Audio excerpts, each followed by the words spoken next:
Seasonal depression is real. Winter is coming. It's one of those phenomenons that many of us are familiar with and often have to battle year in and year out.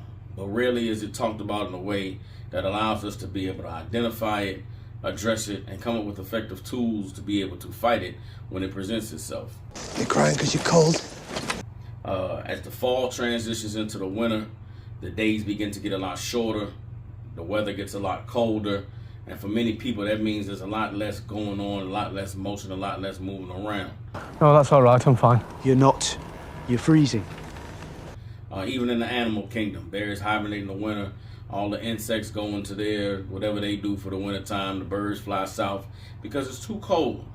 And oftentimes with people, that sitting still can cause a lot of people to feel like they're complacent, like they're not progressing in life, and like things are not really moving the way that they want them to move. And so what most people do in that time of their life when they're down in that funk is they start to think about all the things they could be doing, start to think about all the ways that they could be improving and bettering themselves, and can't wait till it starts to get warm. Well, this phenomenon is not something that's new or has recently began to be experienced by people on the earth. That's why a couple thousands of years ago, during the days of the Roman Empire, they decided to take this time of year and dedicate it to the god they called Janus. Janus was invoked before important endeavors, as people believed he possessed the power to open doors and bestow blessings for successful undertakings. The Romans celebrated Janus prominently during the new year, honoring him as the deity who guided them through the passage from one year to the next, while symbolizing the importance of acknowledging the past while embracing the future. If you don't know, Janus is the god of opening of new doors and of change and transformation, and that is why the Romans decided to celebrate Janus in the middle of the dead of winter.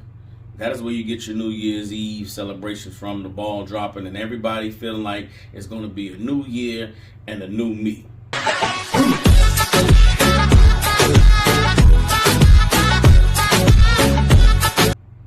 Well, in 2023, going into 2024, you would think that people on the earth would have recognized that every year you get this feeling like this year is your year and things are going to change. It's going to be a new year, new me.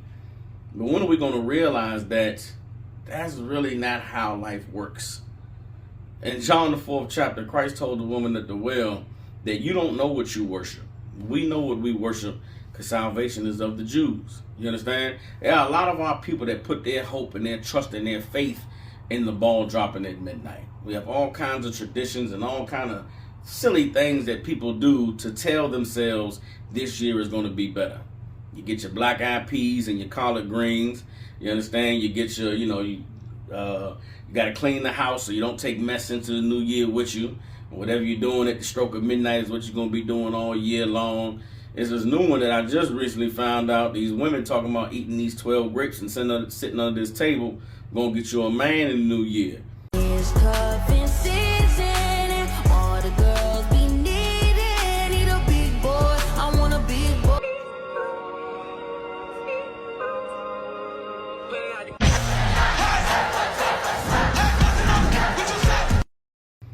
But that's not how life works.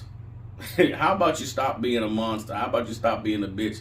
How about you find ways to change yourself so that you can actually attract the type of man that's worthy for you to keep going into the new year, as opposed to you thinking that you're going to sit under the table and eat some grapes and magically you're going to get you a new man. Ain't nobody got time for that.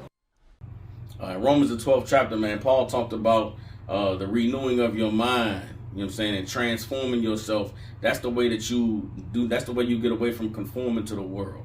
You know what I'm saying? The world will have you believing all types of things to be true, when in reality, there's only one way that you actually get your life together. There's only one way that you actually make change. There's only one way that things actually get better. And that's because you decide to do something about your situation and your circumstances to affect change. And it shouldn't take the dead of the winter. It shouldn't take it being cold outside. It shouldn't take seasonal depression to cause you to recognize that you can be better, you can do better, if only you choose to, make the necessary changes. Message. In Romans the 10th chapter, Paul said, my people have a zeal for God, but not according to knowledge. Black people are so ready to believe in something. We're so ready to give credence to a higher power that we'll make sure we got them black-eyed peas and them collard greens. We'll make sure that we sitting under the table eating grapes at midnight, or that we're somewhere praying, or somewhere partying, or somewhere getting a kiss, or making love to somebody who we desperately want to hold on to for the new year, because all that hope and all of that promise of things being made new and all of the excitement of thinking of what could be makes it easier for you to get through the hard times. It makes it easier for you to get through those cold nights. It makes it easier for you to deal with, you know, the lack of sunshine and the feelings of, man, I ain't really going nowhere, doing nothing with my life. You understand? Hosea the 5th chapter, man, the Most High said if we seek his face, if we turn to him, then he'll give us the guidance we need. He'll show us the steps that we need to take in order to change our lives and to improve and to be better. You know what I'm saying? So I'm urging black people this year, man, set aside your superstitions.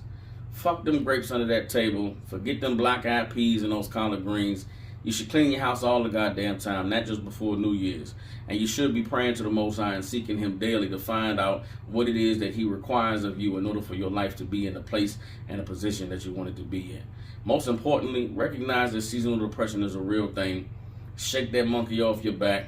You know what I'm saying? Your Christmas, your New Year's, all these holidays, all they are distractions to try and make you feel better so that you can get through the wintertime and into the spring, where you could be a whole lot more effective for making money and being progressive for your slave master in this society. But hey, maybe I'm just an angry black man. I don't know what I'm talking about. Morality is the movement. Righteousness is the standard. Priest and Captain Soccer War, the ISUPK, Chief Sock, G of Angry the Black Man Media. I'll holler at y'all. What's wrong with you? What's wrong with y'all? You niggas are crazy.